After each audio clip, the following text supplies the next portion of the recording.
football. It's personal between me and you, and I'm going to do you some serious harm, you big stiff idiot. The untouchable True School Sports Empire proudly presents something the boxing game's been missing. Hey, what's going on? It's your boy BT, and I came here to talk some boxing with the thousands of True School Sports subscribers. Now, I've been meaning to make a video about this card for like a month, and it always slips my mind. But now that card is this Saturday, so it's better late than never. But y'all can say the date. It'll be this Saturday, March 18th. It'll be out there in Dubai. You know, the Middle East, Dubai, Saudi Arabia, United Arab Emirates. It seems like it's becoming like the new Las Vegas of boxing, which, you know, make of that what you will. But there's a lot of fights, big fights, mid-level fights, just a lot of fights being staged there. So, you know, shout out to the Middle East. But it's a heavyweight clash. The main event is a heavyweight clash. And it's an interesting one, you know. That's the word I'll use. Is interesting. It's an interesting state of affairs because you got none other than Jarrell Miller. You know, Jarrell Miller, the former heavyweight contender. He's, you know, been, you know, very quietly. For those of you that don't know, Jarrell Miller, I know he tested positive for GW15. 1/6 or whatever it was called, that's the substance, and a number of other substances in his body for the Anthony Joshua fight, was suspended for like a year or so, or a couple years or so. Did his time, and he's been doing these random fights, like since the middle of last year. He's been doing these random fights. He did one in Argentina, and then he did one in, I believe it was Tennessee. So 2 little comeback fights, 2 wins. And believe it or not, Jarrell Miller has backdoored his way through the WBA Heavyweight rankings. As it stands right now, Jarrell Miller is the number 11 ranked WBA contender, right? So that's you got that going on. Now Miller, he's going to be fighting none other than the number 10 contender in the Big Daddy himself. And we're not talking about Riddick Bowe. We're talking about the lesser of the Big Daddies in boxing, Lucas Browne. Now, Lucas Browne, last I seen of him was that fight when he beat who was the Australian fighter or New Zealand fighter? There was a New Zealand fighter he beat. He beat that one fighter from New Zealand that fought Joseph Parker. That was the last time I seen him. But yeah, Lucas Browne is number 10. So you look like, let's be real. We know neither Jarrell Miller nor Lucas Browne is one of the top 10 best heavyweights in the world. But the WBA, they believe otherwise. Now the fighter I was thinking of was Junior Fa. When Lucas Browne beat Junior Fa.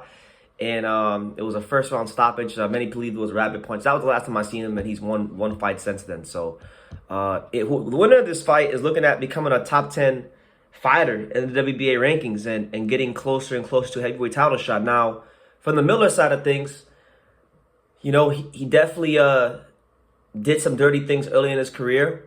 And it is what it is, but he did his time, and his reputation took a massive hit in the process. And, you know, I've spoken to Jarrell personally, like seeing him at fights here in South Florida and at the gym. And, you know, he trust me, the dude has went through it. The dude has really went through it personally. I'm not going to get into it, but he's really went through it personally. So he's going to do his best, put his best foot forward, and get what he can out of his boxing career.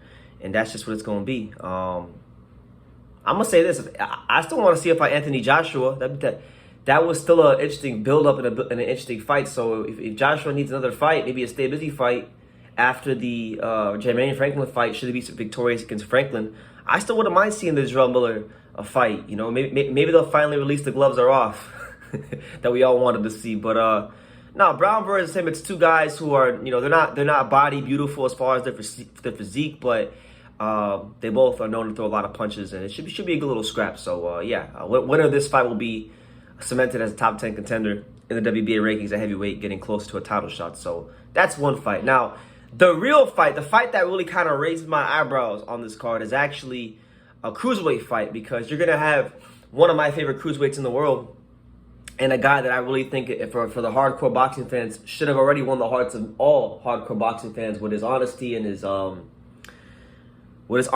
humbleness in defeat, and also his excitement in his wins. And that's none other than bulletproof Brandon Glanton himself. You know, Brandon Glanton, he's coming off that loss to David Light, where it was a very, very horrible fight to watch. It was a boring-ass fight, if I'm being honest. It really did let me down. There was a lot of holding and hugging and things of that nature.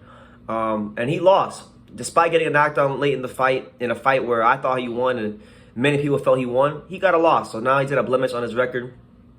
And he's looking to build his way back up. And he's not taking an easy fight because his opponent on this particular card is a fighter, all right? A fighter, a Russian fighter. I believe he's Russian. Let me make sure I'm right. Yeah, a Russian fighter from Moscow, Russia, to be specific.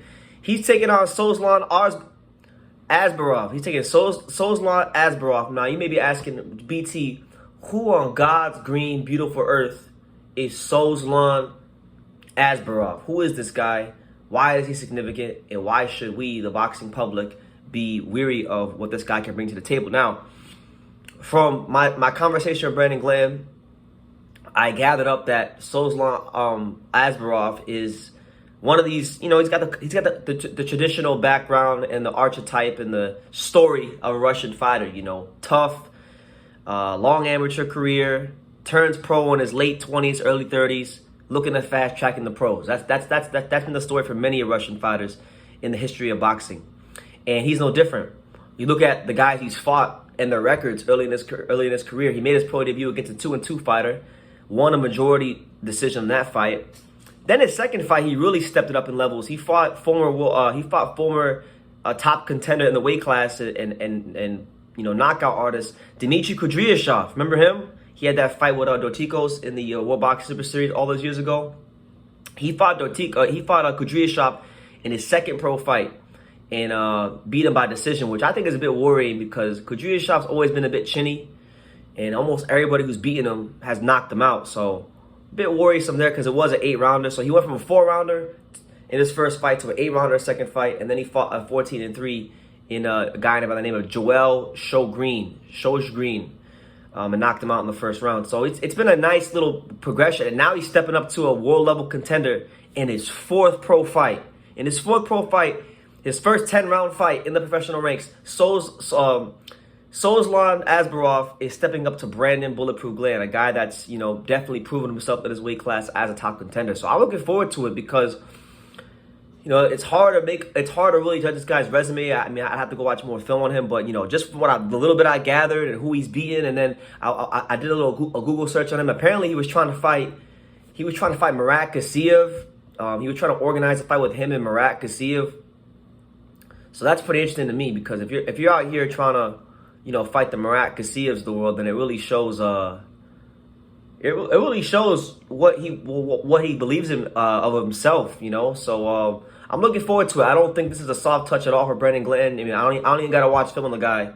I can just look at the paper and the amateur background and things like that, and you just know that he's gonna be in for a good fight. So I'm looking forward to seeing how he does because I did get a chance to watch Brandon Glanton spar a little bit during his last training camp. He was in a great camp with Sugar Hill and Lawrence Okoli and Adam Kaunaki and Ben Whitaker and David Adelaide. So he should be more than ready for this fight. So really good fight there. And then you got Jono Carroll.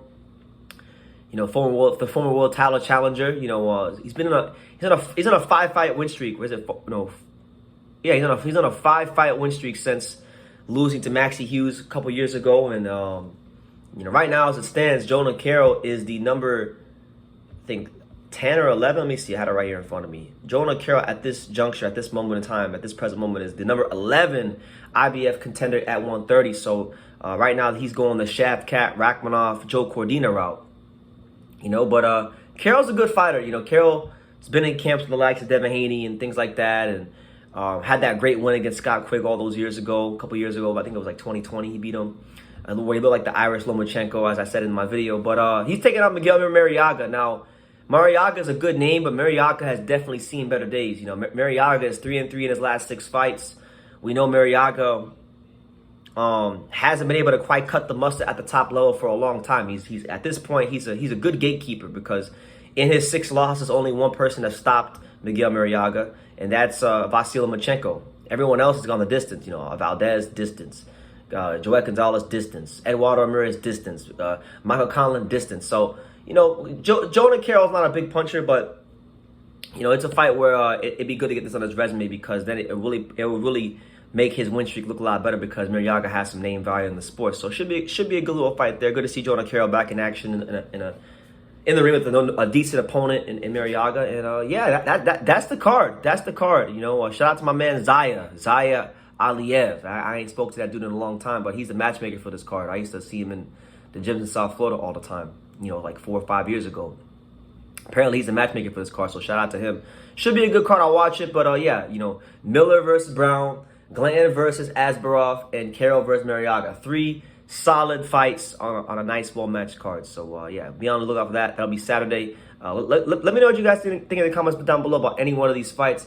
Make sure you guys take the time to subscribe. And like I say in every single one of these videos, you can love me or you can hate me. But I'm just a kid from Daniel. So until next time, take care, guys. Thank you for watching another video on the untouchable True School Sports Empire. For more great boxing content just like this video, click right here and make sure you subscribe. Much love from sunny South Florida.